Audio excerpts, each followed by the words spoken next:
rotor equations okay. So the grass torque TG developed by induction motor is given by, so power is equal to torque into omega, torque is equal to power divided by omega. Okay, torque is equal to grass torque, that is equal to rotor input by 2 pi ns. Okay, if the speed is rps, so revolutions per second. Okay, the synchronous speed is rps, that is called revolutions per second. So if you are converting the rps to rpm, okay, so it is 60 into rotor input by 2 pi ns, that is called rpm. Okay, so 2 pi divided by 60 revolutions per minute. So 60 into rotor input by 2 pi ns. Okay, this is called grass rotor input, that is by 2 pi ns. Torque is equal to power divided by omega. Then omega is equal to 2 pi divided by 60. Okay, 60 into rotor input by 2 pi ns. Understood? Now the rotor input is equal to rotor copper loss by S. You know well. Rotor copper loss is nothing but slip strength of the rotor input. No? Okay.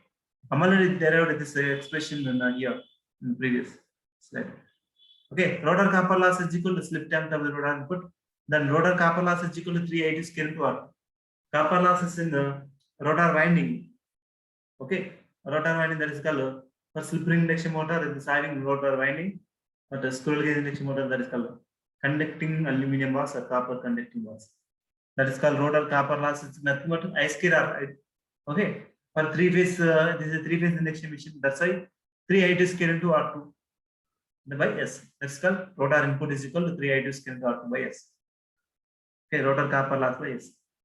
And then you know well, the current I is equal to according to by using equivalent circuit of induction machine. This current flow into the rotor winding is nothing but I2 dash is equal to S into E2 by under R2 square plus S times of X2 whole square. Am I right or not? So I2 dash is this called current flow into the rotor winding under running condition. So S into E2 is called EMF induced in the rotor winding. So V by Z, I is equal to V by Z. You know the relation. So I2 dash is equal to S into E2 by under R2 square plus S times of X2 whole square. Understand? And then you know relation according by using transformation ratio. That is called E2 by E1 is equal to K. Then E2 is equal to K times of E1. Understood? So here induction machine based on EMF induced in this stator and rotor winding. This transformation ratio is generally used. But not based on turns. Only in a transformer, so based on turns. Okay, based on turns ratio, the EMF induced in the transformer winding changes. Okay, here S into E2 divided by under R2 square plus S into X2 whole square. So you know well this is the so S into K times of E1 divided by under R2 square plus S times of X2 whole square. And K is called the transformation ratio. That's called rotor transfer phase by stator transfer phase. K is called transformation ratio. This is called rotor transfer phase by N2 by N1. Rotor transfer phase by stator transfer phase. Here also. Okay. Then rotor input is equal to 3I2 square into R2 by S. 3I2 square into R2 by S. Substitute this I2, this current I2 is equal to okay S into E2 divided by under R2 square plus S times of X2 whole square. Substitute this I2 here. Then you will get like this. Rotor input is equal to 3 into okay. So I2 square, that means S square, E2 square, and R2 square plus S times of X2 square. S square, E2 square, divided by R2 square plus S times of X2 square into R2 by S. So that's called R2 here S. And then here, so that is equal to 3 times of S into here S is cancelled. This is cancelled, and 3S into E2 square into R2 divided by R2 square plus S times of X2 whole square. Okay. So then rotor input is equal to, so for this it's converted into in terms of EMF induced in the stator winding, that is called. So S E2 is equal to K times of E1, substitute here, and then 3 into S square into K square. E2 square is nothing but K times of E1. So substitute here, and then you will get like this. S square into K square into E1 square into R2 divided by S divided by R2 square plus S times of X2 square. Understand? And then it is equal to 3 into S into K square into E1 square into R2 divided by R2 square plus S times of X2 square. So then this called grass torque, that called the grass torque is equal to rotor input by 2 pi ns. Rotor input, this rotor input by 2 pi ns. The rotor input is nothing but this is the rotor input. Okay, this is the rotor input. Otherwise, this is also rotor input. Okay, in terms of V2, okay, in terms of V1. So substitute here 3 divided by 2 pi ns. Okay, so 2 pi ns by divided by 2 pi ns. So 3 divided by 2 pi ns into S into E2 square into R2 divided by R2 square plus S times of X2 also. Then 3 divided by 2 pi ns into S into in terms of V1. So K square into E1 square into R2 divided by R2 square plus S times of X2. Okay, so this expression is called grass torque developed on the induction machine.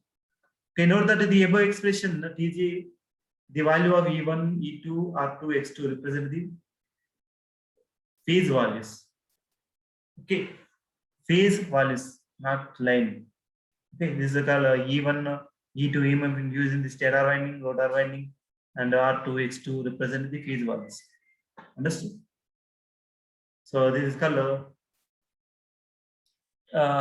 rotor torque equations in induction machine. And then coming to here, rotor torque of induction machine.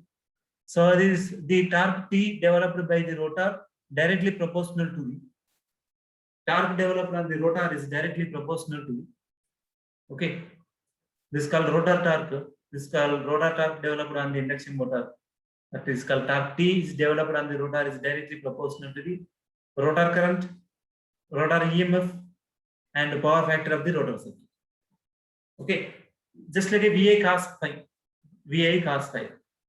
Okay, rotor current, rotor EMF, and power factor of the rotor circuit. That is called torque is equal to, torque is proportional to the power also. Okay, power is equal to torque into omega. That means torque is proportional to power. No? So your torque is proportional to this power. Understood? This is called power developed in the rotor of a three-phase induction machine. So it's proportional to torque is proportional to the power. That's why the power torque is proportional to the Et into I2 into cos pi 2. That is called torque is equal to K into Et into I2 into cos pi 2. Proportional constant K. And then I2 is equal to rotor current at standstill, and Et is called rotor EMF at standstill. That means rotor under standstill is rotor under stationary. It's not rotating. That means slip is equal to 1 condition. Okay. And cos pi 2 is called rotor power factor at standstill. That means slip is equal to 1. Okay. So note these values of rotor EMF and rotor current and rotor power factor taken in given condition for the given conditions. This is called rotor torque, and then starting torque of induction machine. Starting torque. At starting condition, what is the value of slip? At a starting one condition. So at starting, the rotor speed is equal to 0. You know, well, slip is equal to ns minus nr divided by ns. Slip is equal to ns minus nr divided by ns. nr is equal to 0 means ns minus nr. nr 0, ns by ns. That is why slip is equal to 1. At starting, slip is equal to 1. Okay. So actually, EMF induced in the rotor is nothing but S times of E2. But slip is equal to 1. That's why only E2. Okay. So E2 is equal to rotor EMF for phase at standstill. At standstill is nothing but slip is equal to 1. Xt is equal to rotor reactance per phase at standstill, and R2 is equal to rotor per phase, rotor resistance per phase. And then rotor impedance per phase is equal to Z2. That is called rotor impedance of the induction machine. Z2 is equal to under of R2 square plus X2 square. Actually, Z2 is equal to under of R2 square plus S times of X2 whole square. But S is equal to 1 here at standstill condition. That's called S at starting condition. Slip is equal to 1. That's why the impedance of the rotor is become under of R2 square plus X2 square only. And then rotor current per phase I2 is equal to E2 by Z2. Then I2 divided by under of R2 square plus X2 square. Okay, there is no concept of slip here because of slip is equal to 1. Okay, at starting condition, slip is equal to 1. And then rotor power factor, you know, well, power factor is called cos pi, that is R by Z. Resistance per impedance is also called as a rotor. Power factor, no? Rotor power factor, cos pi 2 is equal to R2 by Z2. That is called R2 by under of R2 square plus X2 square. Understood? And the starting torque that is equal to Ts is equal to K into E2 into I2 into cos pi 2. Okay.